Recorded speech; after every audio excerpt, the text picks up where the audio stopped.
আলাইকুম। আশা করি সকলে ভালো আছেন। ইনশাল্লাহ আমি ভালো আছি। দেখেন এই যে ওষুধের থালা নিয়ে বসছি।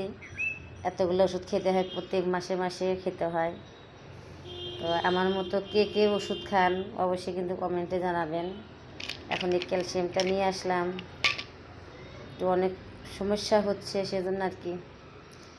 তো যেমন বেঁচে থাকলে ভাত খেতে হয়, সব কিছু লাগে, তেল সাবান চুনো পাউডার সব কিছুই লাগে, কাপড় চোপড় সব লাগে।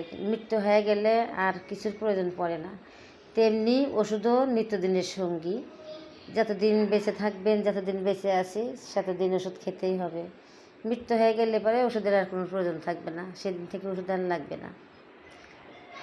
তো আমার মনের ভিতরে অনেক একটু কষ্ট আছে, সেজন্য আমি কষ্টটা কারোর সাথে শেয়ার করতে পারি না, সেজন্য আমি এই ভিডিওটা বানাইলাম।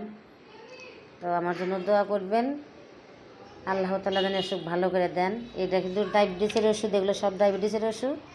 এটাও ডায়াবেটিসের ওষুধ, এটা প্রেশারের ওষুধ, এটা হার্টের ওষুধ, এটা মাথা ঠান্ডা রাখার ওষুধ, আর এটা হচ্ছে ক্যালসিয়াম। নিয়ে আসলাম, বড় বোতল পাইলাম না, সেজন্য ছোটোটাই নিয়ে এলাম।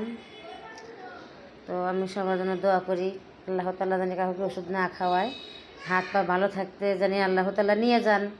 কারণ বিছনায় কাউকে ফালাই রাখেন না, কারণ ফালাই রাখলে কী যে কষ্ট, যে বিছানায় থাকে সে বুঝতে পারে, আর যারা টানে সে বুঝতে পারে। আমি যেমন রুগী টানি, রুগী টানতে টানতে দেখেন আমি রুগী হয়ে গেছি, দেখেন আমার কত ওষুধ লাগে।